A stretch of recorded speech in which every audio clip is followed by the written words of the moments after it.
Hello and welcome to the Week in 60 Minutes, brought to you by SpectatorTV and broadcast on Thursday, August 19th. I'm Katy Balls, the Spectator's Deputy Political Editor, and we're back after a short break courtesy of Test and Trace. On this week's show, the Taliban have taken over Afghanistan. We'll discuss the withdrawal and what it means for Joe Biden. I'll also hear from a professor in Kabul and a journalist who witnessed the government's collapse. We'll then turn to China, with the Spectator's own Cindy Yu, who writes in the magazine this week that the zero COVID strategy put forward by the government can't last. So what's the alternative, and will people go along with it? Leo McKinstry says that brands are co-opting poverty for profit. What should it mean? We'll speak to Leo and the commentator and writer Grace Blakeley. And finally, most people wanted more space in lockdown, but Martin van der Weyer ditched his Yorkshire home for a London flat. What was he thinking? Before we get going, if you enjoy what we do on Spectator TV, then subscribe to our YouTube channel for free. Click the button at the bottom of this video and then tap the bell icon to make sure you never miss an episode. And while you're there, why not subscribe to the Spectator magazine too? Get 12 weeks of the magazine for just £12 and we'll also give you a free £20 Amazon voucher, completely free. That's 3 months of The Spectator, delivered to your door and available online for just £12, along with the Amazon voucher. Just go to spectator.co.uk/TV offer to take it up. Now first, Afghans desperate to escape Taliban rule have been trying to board evacuation flights out of the country, and videos of the chaotic scenes have been seen across the world. Joe Biden now insists this was always the plan, but how will the public see it? To discuss, I'm joined by our Deputy Editor Freddy, who writes this week's politics column on the issue, and by Ben Page, CEO of polling from Ipsos MORI. Freddy, Ben, thank you for joining us today on Spectator TV. Freddy, first, you say Biden has learnt a valuable lesson from Donald Trump. Can you explain? Well, I think that obviously Biden is getting a lot of political flack about his decision to withdraw from Afghanistan and his insistence that it was the right thing to do. And I think that the immediate polls, I'm sure Ben, who's about to join us, will tell us a bit more about that, but I think the immediate polls show that there's a slight decline in his job approval rating.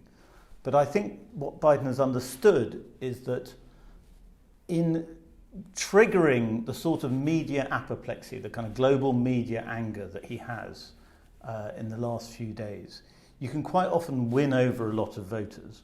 And I don't want to sort of get involved in the kind of morality of Afghanistan and those issues. I want to just talk about in terms of what Biden's thinking politically. I think that a lot of voters will be thinking the pompous journalists, the sort of the elite ruling class that we don't like. And it's not just Trumpist voters that think like that. It's a broad swathe of American voters. They'll be thinking, if they're so angry about what Biden's doing, and we generally support the idea of withdrawing from Afghanistan, which they do, I think it could end up being a net positive for Joe Biden. Ben, do you think it could be a net positive? How are those polling numbers looking for him? Well, his overall support levels dropped to the lowest point in his presidency, but it's only down 7 points from 53 to 46% approval. So he's still doing rather better than Donald Trump did at any point. But it's fair to say that his ratings on handling the war are now the lowest of any president during the last 20 years. But overall, I think in one sense I agree with Freddy, because for most Americans, Afghanistan is a faraway place about which they know very little indeed. And the majority of Americans say that they had to leave at some point. 61% say that they were right to proceed with the withdrawal on the schedule that had been announced. And although 3/4 want them to intervene in humanitarian terms and to secure the airport and do all the things that they're now doing, only around half actually want to see any sort of major military involvement there again. So, I mean, the American public are a bit mixed, but the balance of opinion is that he's done the right thing. So, provided there aren't too many casualties and there isn't another 9/11, he's probably got away with it. And Freddy, when Joe Biden spoke for the first time publicly since the situation in Afghanistan descended as it did, you saw a pitch that was very much focused on the domestic audience. It appalled many in the international community. But do you think ultimately the White House is just not particularly bothered what many of Biden's normal allies think? He took a long time to speak, for example, to other leaders. I think that's true. I mean, certainly there were a lot of things Biden has got wrong. I mean, it took him ages to speak. He apparently has not called any other leaders. He's generally looked as though he's a little bit rash and unconcerned. So it does look as though his focus is uniquely on the domestic situation.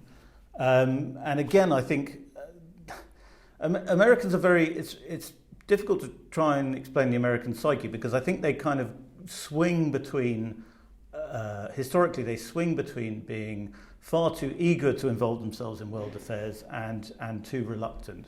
And you saw after Vietnam and Saigon, which everyone's been talking about this week, that American people were very keen to sort of just wash their hands of it, move on, not exactly pretend it never happened, but just move on and look forward. And I think Biden may be more in tune with the American mood than a lot of the media are. And I do understand what Ben's saying, that there is a change in the polls at the moment, but it would be pretty surprising if there wasn't, given the barrage of negative headlines that's going on. I think there's the key thing. There's another element here, Freddie, which is I think that Americans don't like losing, regardless of the rights and wrongs of it. So, I mean, seeing people being lifted out of embassies and on the back of Chinooks with raging mobs outside and all that type of thing is obviously that isn't good. But you're right. America is withdrawing. For most Americans, they liked us. America first. With Donald Trump, and this in some ways is an element of continuation of that. I agree, Ben. They don't like losing. They also don't like never winning, which I think has been something that's defined American policy for too many decades now. So, Ben, what do you think could change the polls of Biden? You mentioned a terror attack back home, but also, despite the sweet talk from the Taliban about supporting women's rights to a degree, we're starting to see, or hear reports at least, that things might not be as rosy as they suggest. People being tarred in Kabul, women pleading to get out because they say the Taliban are after them. So do you think there are, there's a situation where chaotic scene in Afghanistan and the Taliban bringing in certain treatment of minorities could change the American audience reaction? Or do you think it really has to be something more on home soil? I fear it would have to be more domestically affecting America or Americans than actually what's unfortunately going on in terms of human rights and misogyny inside Afghanistan, to be quite honest. Let's wait and see. But I think for many Americans, they've been there a long time. They've lost thousands of lives. They haven't been able to. They've spent trillions. The current zeitgeist is to pull back and, of course, focus on China and Russia. And Freddy, how is this landing within the Democratic Party? Because ultimately with the Democrats, you have seen some, I think, natural supporters of Joe Biden horrified, saying that this is out the Trump playbook. So is this going to damage him internally, even if not when it comes to the mass audience? I think it will certainly divide them internally. I mean, if you look at the sort of pro-Israeli side of the Democratic Party, they're certainly anxious about the way geopolitics is moving in the region. However, I also think that people within the Biden administration spot the political opportunity that this presents in the midterms, and that's that it splits a slightly strange coalition that formed in the Trump years between a sort of anti-war voter base on the right and a very hawkish pro-interventionist strand within the Republican Party. So Trump was successful through Mike Pompeo, his Secretary of State. He was successful in wooing the sort of people who wanted to tear up the deal with Iran, who wanted to rattle their sabers at Iran and North Korea, but he managed to not get involved in a war. At the same time, he was successful in appealing to people who wanted to end the wars in Afghanistan and Iraq, but he never actually really ended them. By going a little bit further, by actually ending this war in Afghanistan, Biden has sort of exposed a lot of kind of semi-Trumpist Republicans as being slightly fraudulent. You've heard a lot of people in recent days who just a year ago were saying we've got to do whatever it takes to end the endless wars, now criticising Biden for doing exactly that. He's exposed a rift in the Republican Party, and that could present some opportunities for Democrats. And finally, it's fair to say that but the majority of both Democrat voters and Republican voters say they support ultimately leaving Afghanistan. So not perhaps in this way, but that's what they support. So Ben, do you think actually in a way this could put the Republicans in a tough position? Yeah, absolutely. Because what are they now going to say? He's now done the thing that Donald Trump started. Oh dear, we don't like it. I mean, no. So I don't think it's going to give him, a lot of. He's not going to lose sleep over the Republican position or where they might now go. The only thing I'd add is the incompetence factor. Because Biden's starting to look slightly incompetent on other fronts. If you look at inflation, if you look at the border, if there's a sort of general sense that Biden doesn't know what he's doing. And that he's making a mess of everything, that could start to hurt him. But Ben's absolutely right in terms of the principles at the moment. The polls would suggest the public are on his side.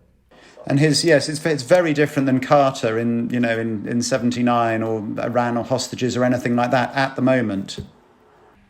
And just finally, I wanted to speak to you very briefly about the special relationship.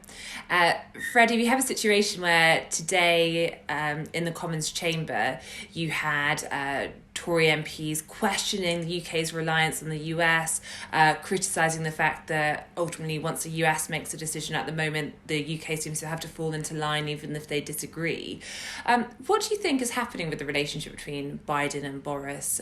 Do you think that we are seeing a weaker relationship than previously, or is it beyond that?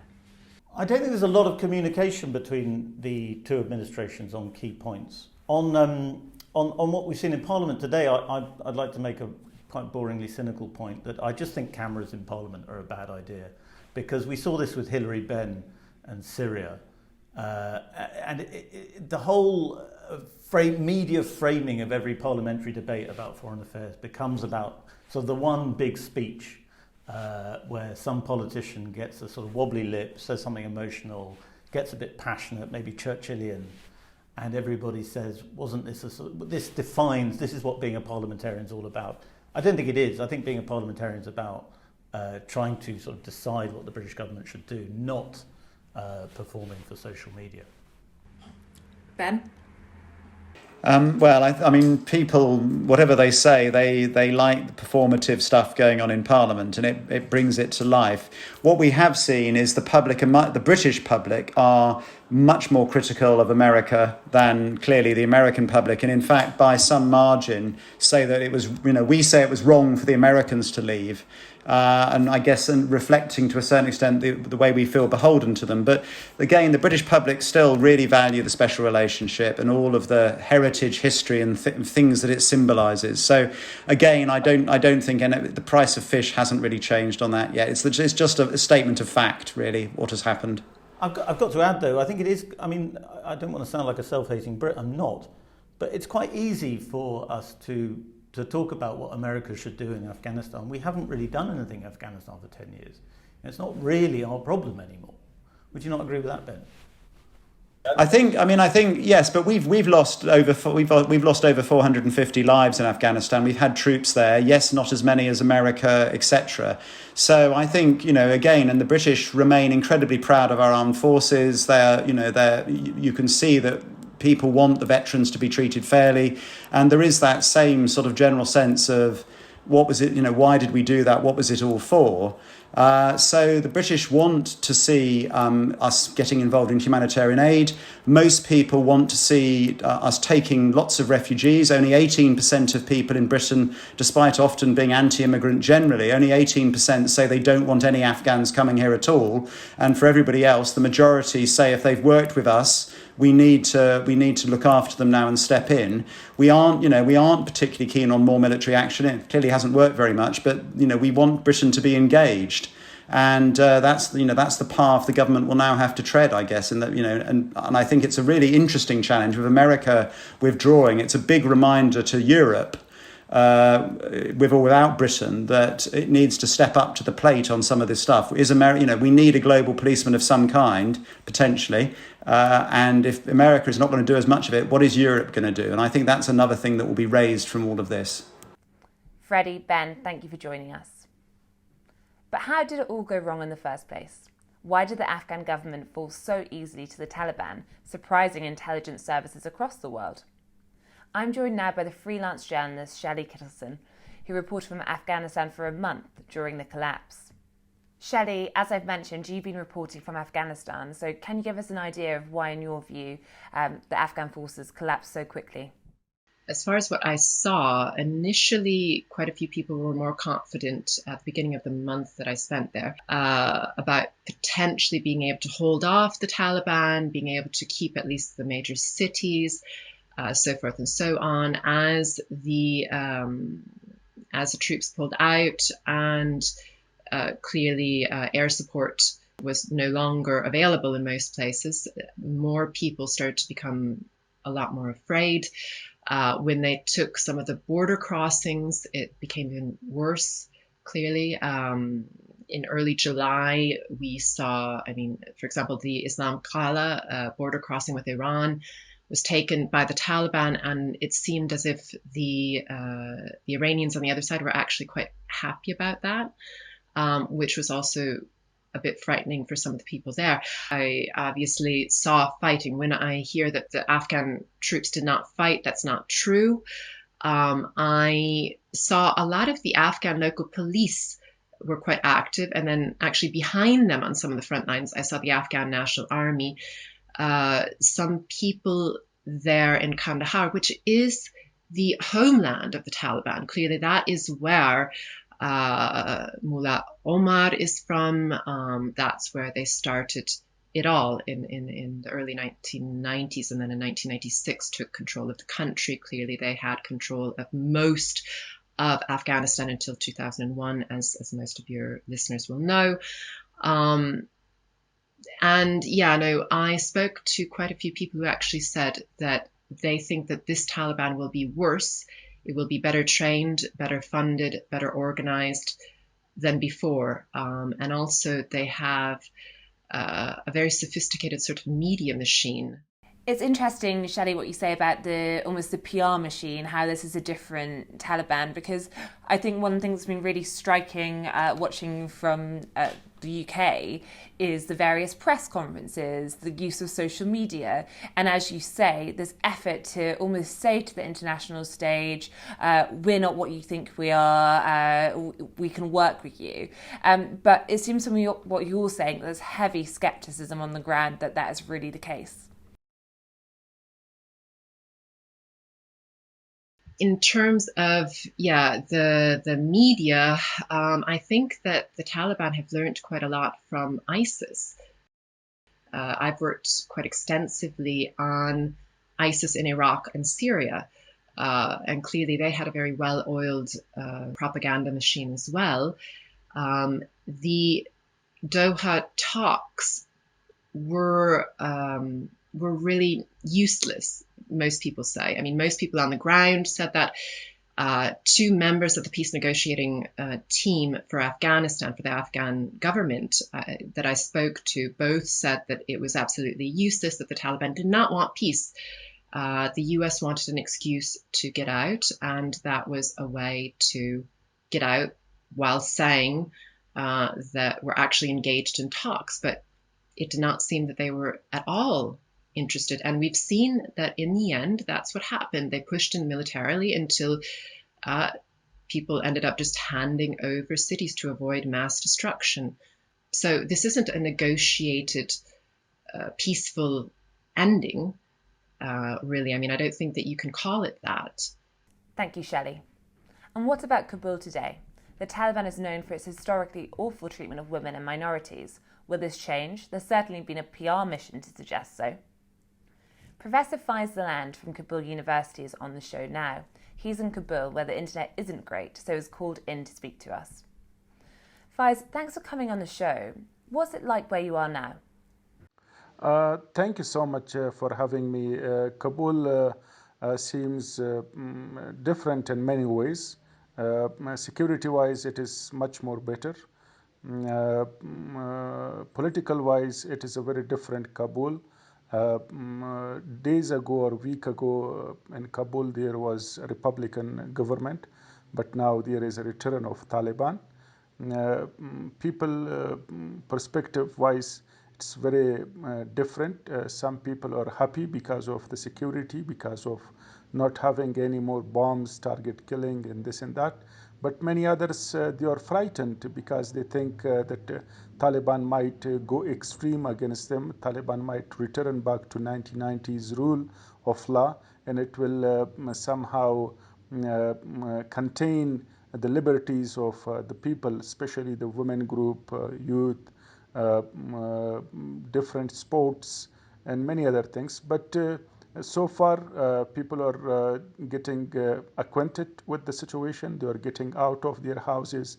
Shops are open, bazaar is open, taxis are on the road, schools, universities, some of the offices, they are open. And you mentioned there's some fear in certain quarters about whether the Taliban's going to go back to the old days. But we've also been hearing through press conferences the Taliban saying that actually women will be able to still receive education up to a certain level at least. Do you think that people believe that on the street? Do you get the sense that they think the Taliban are going to go through with that? That's the problem. Many people they don't believe, they doubt Taliban's promises. They think that Taliban might get back to their former type of rule, to the extreme way, and they worry about how they are going to manage if the Taliban turn their face back. But Taliban are very much consecutive, so they are very much trying to prove that they are truthful about their promises made. For example, they are giving us examples of media coverage.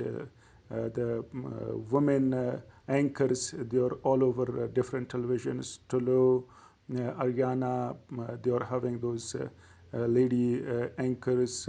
Taliban are even participating in political commentary with them. Women journalists, they are out in the streets of Kabul collecting their reporting and this and that. Some women, they have joined their offices.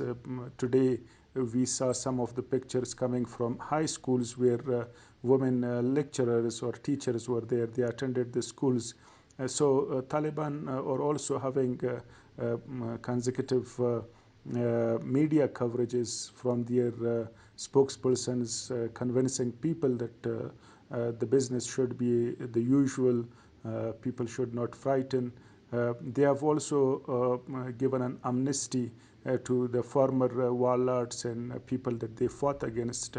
Currently in Kabul, Dr. Saib Abdullah, he is in his home, he is meeting people and he is doing his business the same way. Hamid Karzai is there. Many other political figures, MPs, parliamentarians, they are all over the country, and in Kabul they are having their normal life. So some of these examples convince some of the critiques and people. Now, Faiz, one of the things that's taken both the UK and the US by surprise is how quickly the Taliban managed to ultimately take hold of the majority of Afghanistan. And it's been put down to various factors in terms of soldiers not fighting, but also perhaps a lack of resistance. So I wondered what you thought allowed the Taliban to move in so quickly. Were people welcoming it? I think one way it is not quickly. They have fought against US invasion for 20 years. The resistance was there for 2 decades. The takeover of Kabul took Taliban 2 decades to come back to Kabul. But many people, they forget this part. They only think of the last days, of the last minutes of the war. There were miscalculations, misperceptions about the resistance from government forces. The government forces were Morally, they were not very much empowered once the exit was happening from Biden administration, a very quick and hasty one. Second, corruption in all ranks of the government, and especially in the military, it was devastating. Third, incompetency. Much of the leadership within the government and specifically within the military was politicized, ethnicized. They were not national leadership on the ground. And finally, once there was a defeat on the lower grade or on the lower battlefield, for example, on the district level, the domino effect happened, and the districts after districts fall, and then the provincial centers fall after the provincial centers. So overall, the comeback of Taliban to Kabul, it was a 2 decade resistance war and harsh fight. And then within the speed up comeback in last minutes and last days and weeks, it was all the result of the 20 years of corruption, mismanagement, not having national consensus in Kabul, incompetency, and overall a dependency of Afghan government on NATO and US forces. Thank you, Faiz. And now to China. The country, officially at least, is reporting just 2,000 cases a day, but state media says it's the most serious wave of the pandemic so far. In this week's magazine, Cindy writes that the country's zero COVID approach can't last. She joins me now. Cindy, thank you for coming on. Can you explain China's strategy and tell us how it's going? Yeah, Katie, if anything, it's probably going a bit too well in that they've closed down the borders so much that they haven't really had much COVID at all since getting on top of the first wave, which of course came from China. So the border policy at the moment, in some places you have to do up to 4 weeks of hotel quarantine. And that's with a hotel where you can't even open a window, let alone go for walks. So it's proper quarantine stuff, which really just effectively closes the border. But now they've got another wave because obviously things do get passed. They've only got about 2,000 active cases in the entire country, but it's completely panicked the governments, whether central or local. And it really raises the question about how well the vaccination program is going, which is, going relatively slowly compared to the UK in terms of per capita. So what I mean by that is China's a huge country. It's got 1.4 billion people. To have anything like the vaccine coverage that the UK has, it's going to need nearly 3 billion vaccines. So it's a lot, it's a big task. But at the moment, they've only got around 57% fully vaccinated people. We also know that the Chinese vaccines are not as effective as the Western vaccines. So all of this raises the question, if you don't have internal immunity, when are you going to open those borders up? And if you don't open those borders up, when are you going to start accepting that you're going to have to live with COVID because coronavirus is not going anywhere? Now, as you say, it had been going fairly well for China since that initial outbreak. And you have an interesting example in your piece where you talk about your grandmother who went back to China and had a big birthday bash, which you had to watch from. I think was that in January when the UK was locked down. Yeah, Katie, that was at the point at which we were fantasizing about even outdoor dining. Then I get these pictures on my WeChat from my family in China, and they're just hugging, laughing, drinking, 100 people in this restaurant celebrating my grandmother's 80th birthday. And I was incredibly jealous because, as I say, we couldn't even see people at that point in our third lockdown of England. But since then, COVID has gone back. Actually, in the city that my grandmother lives in, Nanjing, that's where it started this time round. And numerous officials have been sacked or punished in various ways. And China's really having to think about, at this crossroads, how long are we going to stick with zero COVID? What are we going to do about herd immunity? And what are we going to do in the next few years? Now, you mentioned the vaccination program. You've written previously about the various China vaccines. So is the issue here that actually when we look at the various vaccines being used across the world, the China vaccines are ultimately just not as successful in providing immunity? Yeah, that's right. I mean, China domestically now has 5 different vaccines. The ones that we know about quite a lot over here are Sinovac and Sinopharm, but that's not the only vaccines that are available in China. But most of those vaccines use the old method of inactivated viruses, which is the traditional way of, killing a virus and then injecting that to trigger an immune system response. It's not as advanced as mRNA, it's not as effective or prone to success when it comes to variants.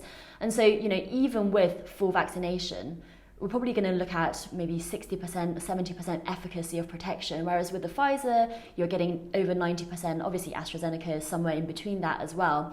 And China hasn't regulated, hasn't approved any Western vaccines at the moment. They're looking at Pfizer's. They're looking at making Pfizer the booster jab, as well as even the Chinese are thinking about doing that, but they don't have enough. They've only got 100 million, which is a drop in the ocean compared to the population of the country. And what about vaccine hesitancy? Is that an issue when it comes to the Chinese population and the fact that, as you say in the piece, you have some parts of China, such as Beijing, where there seems to be very high vaccine uptake, but that's perhaps because they've been offered more vaccine, and other parts of China where it doesn't really compare in the slightest? Yeah, I mean, Katie, you won't be surprised to know that there's not much public opinion polling in China, so it's hard to say this, with a scientific basis. YouGov does claim that 2/5, in a poll that they did, that 2/5 of Chinese are vaccine hesitant compared to only 1/5 of Brits and 3/5 of French. So it's somewhere in between that. But from my conversations with Chinese people and looking on social media, there's a fair amount of hesitancy. Just because with the COVID situation in control, they don't think of vaccination as the way out in the same way that we thought that in January and February. We were in lockdown. Unless we got vaccinated, life couldn't possibly go back to normal. China hasn't been doing that. As you mentioned, my grandmother's birthday party happened without vaccinations. So in that kind of situation, a lot of people are saying, well, what's the point? Actually, other people can get vaccinated before I do, so why should I have to get vaccinated? And in places like Beijing, it's very interesting actually. The city has been cocooned throughout from the beginning of the pandemic, because that's where Chinese leaders are, and a lot of them are in their late 60s, early 70s, so they're in a high risk category. And the Beijingers have been, whether it's quarantine or vaccinations, they've been throughout all of this the most shielded in order to protect those leaders. And in other parts of the country, the coverage is just not really enough. And these are provinces of tens of millions of people where the vaccine coverage is only about 1/5 complete vaccination. So, you've got huge pockets where you just are not immune at all. So China is looking for a zero COVID policy, and therefore has much in common with Australia and New Zealand. But there's also an interesting comparison when it comes to Australia, because you mentioned in the piece a figure in China who said that perhaps the country would have to learn to live with COVID. And we've also heard one politician in Australia saying that and getting a very mixed response. So how does the idea of living with COVID, how is that seen? It goes down very badly. The July 19th reopening in the UK, in England, was reported on in China as surrendering to the virus, that the UK has recklessly surrendered now, and it's just given up, basically, which of course is not what happened here, we know that. But so that's why when this epidemiologist, Zhang Wenhong, who's been quite leading throughout the pandemic and quite vocal about what he thinks is the best way forward, when he said actually a lot of scientists think that we're going to have to coexist with the COVID, we're going to have to think about how we're going to live with it. You had on social media people saying, what is he saying? He's a traitor. He wants us all to die. Getting very, very hysterical and absolute dogpiling on this man on social media. And since then, some of those people have dug up some allegations that this epidemiologist plagiarized his doctoral dissertation from decades ago. He's now under investigation by his university in order to look into these allegations. On the other hand, you have had people who've said, leave him alone, let him talk. I mean, clearly this is the way forward if you look at the West. So there's definitely a debate going on online, as much as there can be a debate in China. But a lot of people do think that living with COVID is a reckless way forward. And Cindy, I suppose just finally, do you think this issue is going to come to a head if ultimately people in China face ongoing restrictions, looking across the world and maybe saying it's reckless or it's giving in?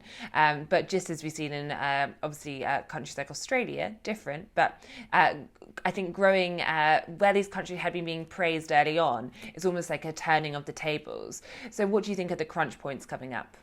Yeah, exactly. It's just not sustainable to have a zero COVID policy. In the very first part of the race, it looks like you're doing better. You've got much lower death rates.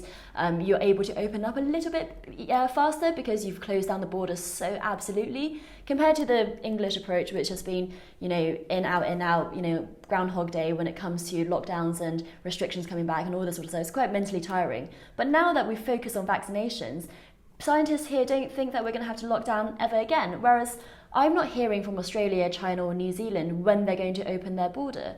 And in the China case, next year is a really important year for the Chinese Communist Party. In February, they've got the Winter Olympics, so it's a really important PR moment for the government.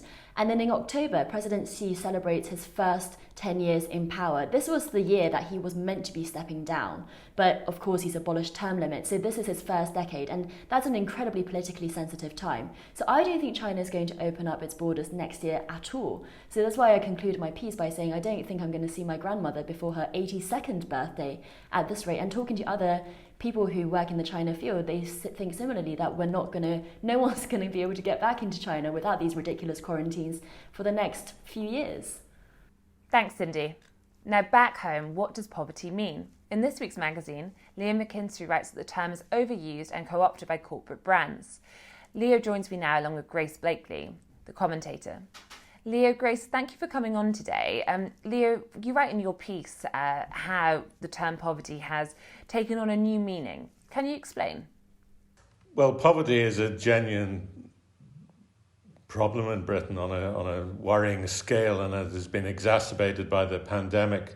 But I do think that my article shows how poverty is both being exaggerated by pressure groups. The incidence of poverty is being exaggerated by new definitions used by pressure groups in order to grab headlines and gain interest for their work, and also by big corporations that want to indulge in a bit of virtue signalling by associating themselves with the fight for social justice.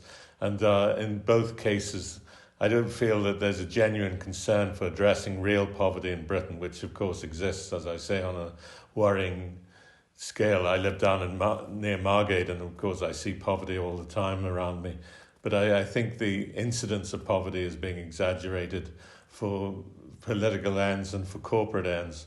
And there's so many examples of that. One of the most absurd is transport poverty, which the Royal Automobile Club, the RAC, define as if you spend more than 10% of your income on transport, you are in relative transport poverty, which is absurd, of course, because rich people, by definition, spend more of their income on transport, whether it's on international travel or gas-guzzling cars, or more on petrol, or more expensive cars, or first-class train travel, and you end in the ridiculous situation that those who are defined in the biggest transport poverty are the very richest.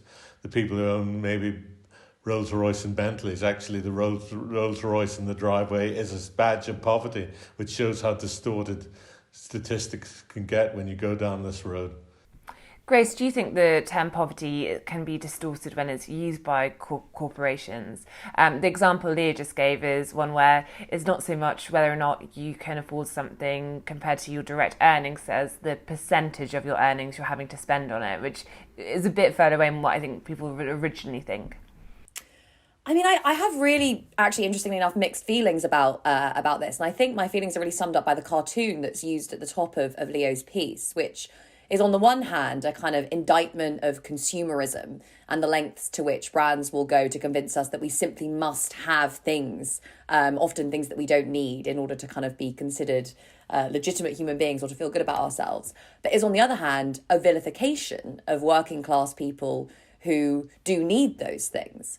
And I think there's something here about inequality and the impact that it has on our perceptions, and also the way that we feel about ourselves and the way that we kind of ascribe value to people. And I think on the one hand, there's this issue of perception. It's, very difficult for people like us, perhaps, who aren't struggling on a daily basis to buy the things that we need, to imagine what it would be like to live on, £257 a month, for example, which is the amount of universal credit you get as a single person under 25. I mean, just the strain of having to calculate, firstly, in the context of a housing crisis, after rent, which is something that is really non-negotiable, utilities, food, etc. Just being able to think, can I have a coffee, for example, or will that mean that I won't be able to buy food for myself and my kids, which is genuinely an issue that a lot of people face. And I think on the other hand, there's this issue that in a highly unequal society where you have people at the very, very top able to buy all these things that brands are trying to convince us that we need and others not, you have this sense that, really in order to be considered a kind of a human being of any dignity or worth, you have to be able to buy a pair of trainers or buy this particular thing that will make people look at you in a certain way. And certainly I think for people who are in jobs where perhaps they're either ignored or treated basically with contempt a lot of the time, there is this sense that maybe by buying things, they can become, worth something. And all of those issues are complicated and they're linked to the way that we conceive of ourselves and the way that we conceive of each other in a society that is marked by quite extreme levels of inequality at this point. Leo, it's interesting there, Grace, talking about inequality, and obviously inequality and poverty are linked. But when we're talking about being able to purchase things from certain shops, particularly when we're looking at some of these transport examples, you could say it's more inequality than poverty. So what do you define poverty as? Well, of course, that opens a huge debate on poverty, absolute poverty, which is destitution and the struggling for day-to-day goods of life, and relative poverty. I always think that in Monaco there must be people in relative poverty who are millionaires because they don't have a yacht or a billionaire status. So it can be terribly distorted, and I think that's one of the thrusts of my article, that how distorted the figures can be. And Grace talked about people struggling, but of course one of the points about ever widening the definition of poverty and talking about so many endless new categories of poverty, there's even talk of smartphone poverty. If people don't have a smartphone, they're poor. Holiday poverty, bed poverty, furniture poverty. And if you widen the definition of victimhood so much, it becomes meaningless. One of the statistics that I mentioned in my article, was from a charity that says over 50% of Londoners suffer from hygiene poverty, which means that they can't afford basic hygiene products. And that just strikes me as an absurd assertion to make, that more than half of people in London, one of the richest cities in the world, are actually struggling to afford basic hygiene products. It doesn't make any sense. And but I think, again, this speaks to this question of inequality, because London is a very, very wealthy city, but it is also one that is... But are you seriously saying... very, very high levels of poverty. Sorry, are you seriously suggesting that more than half of people in London can't afford basic hygiene products? I wouldn't be surprised if more than half of people in London have to think very, very seriously about the decisions. Well, we all have to think seriously about hygiene problems. Well, it does matter, because it does. We know from psychological studies that just living in poverty puts an immense amount of strain. There is a cognitive load associated with thinking, right, I have this amount of income to spend each week. If I go to the end of that bit of income, I will not be able to buy certain things that I need. There's an example that's used that's, a memorable way of describing what it's like to live in poverty or on the edge of poverty is, do you live in dread of getting a toothache or your car breaking down because you just don't have the amount of money that you would need at disposable to be able to cover those costs? Or, you would have to go to maybe, your bank or even to a kind of payday loan company and pay extortionate amounts of interest just to be able to cover those unexpected costs. I would not be surprised if there was a very, very large proportion of people in our society living under those conditions. But more than half of Londoners, one of the richest cities in the world, it doesn't really make sense. And another claim made by a different research group was that thousands of people in the UK have little or nothing to wear, when they were talking about clothing poverty. And again, that doesn't really match reality. The cost of clothing has come down by more than half over the last 30 years. We actually live in an age where clothes are incredibly cheap, and to pretend that most British people are living in debt, or thousands of British people are in absolute destitution where they have little or nothing to wear, it actually undermines the real fight against poverty by creating disillusion and cynicism with these exaggerated claims. I think there is a genuine question here about kind of brand virtue signalling, which, and I do think that often brands will take advantage of of these kinds of campaigns to be able to kind of, whether it's accrue some level of, respect amongst their consumers or just to kind of sell more stuff. That is definitely an issue. I mean, when you talk about kind of transport and clothing, that's potentially a question here. But there's also something about why campaigners often, not just brands, feel the need to couch these questions in these terms. When you go on the news, no one wants to hear about poverty or inequality. No one wants to hear about these big, basically features of the way that we organise our economy and, the solutions being quite transformative economic policies that would reduce inequality. They feel like very big issues that would be very, very difficult to fix. Whereas if you're a brand or, a campaigner, and you go on the TV to talk about period poverty, then it feels like something, okay, I can understand what that is. And also I might be willing to, donate or to maybe condone legislation that would deal with this one specific area. So there's a question of comms and communications here that I certainly think is important.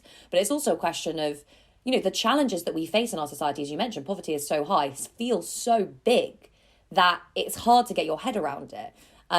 And I think that actually requires us not to talk less about poverty and inequality, but to speak more about those issues and what we can really do at the macro level to speak to the fact that there are so many people in this country who literally cannot afford at the end of the week to make ends meet. Grace, when we're, I suppose, leaning to Leo's point about the way poverty is bandied around by some corporations these days, we're talking about smartphone poverty, holiday poverty. Do you think that, although talking about it more widely is a good thing, that does make it harder to actually address the people really in need, those in absolute poverty, if we do overuse the term? I think certainly when it comes from brands, people have, a legitimate reason for being sceptical. But I also think often when we have these discussions, I mean, I remember when we saw this with regards to food banks, there was a lot of discussion on Twitter as to, seriously, who could actually not be able to afford food? I've put together this meal of like one egg and a piece of toast and it cost me 15p. There is this sense, I think, of a kind of distinction between, and this has always been the case in the UK, all the way back to the poor laws, the deserving and the undeserving poor. It's the kind of thing, where you go along the street and you see a homeless person and you think, I'm not going to give them money because they're just going to spend it on drugs. But your perception of that changes when you realise that, a third of young people leaving social care become homeless in the first 2 years after leaving care. And there are obviously these set of issues around mental health, physical health, abuse, poverty, substance abuse that mean that these people are actually not undeserving poor, but actually living with a whole set of very, very difficult issues that make their lives much, much harder. And that's, an extreme case. But the point does extend, I think, to poverty in general, which is that it is just hard to be poor. And it's particularly hard to be poor in a consumeristic society like ours that teaches people that if you can afford a smartphone, if you can afford a new pair of trainers, if you can afford a Range Rover, you are somewhat higher up in the social hierarchy than someone who can't. Finally, Leo, I mean, we're talking about, and you make the argument that a lot of this bandying around of the term makes it much harder to address real poverty. So what do you think the focus should be in doing that? Well, I think two things should happen. I think that we should be much more rigorous about the definition of poverty and challenge pressure groups and corporations that actually issue these bogus statistics, like the claim that 43% of parents of primary school children go without basic hygiene products because they can't afford it. I mean, 4 bars of soap from Aldi I found cost 59p. I mean, is it seriously suggested that over 40% of families in Britain can't afford 59p for 4 bars of soap? So I think we've got to be far more rigorous about the definition of poverty. And also we should concentrate resources much more, which was what the last coalition government was trying to do, was concentrate resources much more on real need. And if we fall for this argument that half of Londoners are in hygiene poverty and that 80% of us are in transport poverty, we'll get absolutely nowhere. You'll just have to spray money around like graffiti on such an epic scale that you'll just have colossal waste and you'll worsen dependency and you'll heighten expectations. I think what I'm really calling for in this article is much more rigour, much more scepticism and much more challenge for the poverty campaigns who make these wild claims. I think we just need to treat people with a basic amount of respect and dignity, and really try and put ourselves in the shoes of someone who is living off a few £100s a month, and imagine the toll of being forced to make the choices that they are forced to make. And rather, actually, I agree, than saying, oh, let's tackle this bit of poverty or that bit of poverty and have a campaign and have a brand sponsoring it. Let's actually say, not just spraying money around, but think about the very structure of our society. Think about the problem of precarious work, of low wages, of the immense housing crisis that we have in this country, and actually say we need coordinated, top-down and expansive political action to tackle these challenges that make so many people's lives so hard in ways that most of us can't imagine. Is that a call for a massive expansion in the welfare state? More than a call for expansion in the welfare state, it's a call for the kind of democratization of ownership of resources in our society. We need to rebuild our social housing system. We need to, remove anti-union legislation that makes it hard for working people to be able to organise to demand higher wages. We need not just kind of tinkering around the edges, a little bit more tax there, a bit more spending there. We need a structural transformation of the way our society works. I'm all in favour of a bit of tinkering around the edges. Thank you, Leo. Thank you, Grace. Thank you. Finally, would you give up 80% of the space in your house? Martin van der Weyer, the Spectator's business editor, did this when he moved from Yorkshire to London, going against the grain. What was he thinking, and how is it turning out? He joins me now. Martin, thanks for coming on today.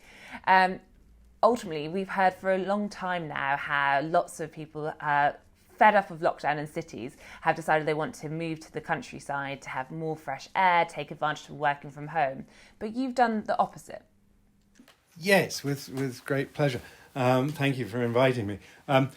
So you're quite right. There was a sort of cliche conversation, wasn't there, all through the lockdown phases, where estate agents banging on about how, Fulham is buying Wiltshire and all that sort of nonsense. But it was really true. A lot of people, I think, felt constrained by their life in the cities and the big towns, and wanted more space in the house and outside. And they wanted to, as nature flourished during lockdown, people wanted to go and enjoy nature. Well, I've had the great good fortune of living for 32 years in a very nice house in North Yorkshire, a country house on the edge of a small market town. So I had all of that. But inside me, I had this kind of urban Burlington Bertie, boulevardier, trying to break out. And it had been in my mind for quite a while, but the long lockdowns brought that into focus. And I thought, I just need to get on with this, really. I know it's what I want to do. Why do I want to do it? Well, when I was young, in my 20s, early 30s, I lived not only in London, but in a series of foreign cities. I lived in Brussels, Tokyo, Hong Kong, and I really enjoyed exploring the cities that I lived in, making discoveries, making new friends and acquaintances all the time. And so I just wanted some more of that, really. I've had 30 years of lovely rural small town life. I'm ready to get back in the thick of it. It's as simple as that. And you mentioned in your piece that you've traded your well-regarded, listed house in Yorkshire now for London. So could you talk us through the square footage trade you've made? Well, do you think that's a bit vulgar? I don't know. Anyway, we love being vulgar on Spectator in TV. country house terms, I suppose 5,000 square feet isn't that big a country house, but that's roughly what I had, which is quite a lot for a bachelor. But anyway, it fitted me like an old overcoat. In particular, because it was actually a converted school house in an unusual position, looking across my neighbour's stately parkland. It's not my parkland, it's his. But anyway, I had a nice view.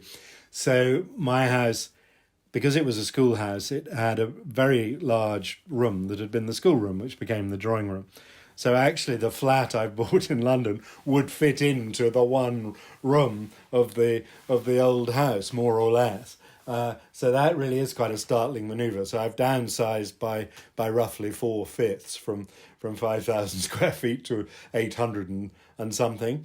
How do I feel? I feel absolutely fine about it. One of the things that was shifting in me was I thought actually living in small, efficient, nicely kitted out spaces is just as good as living in,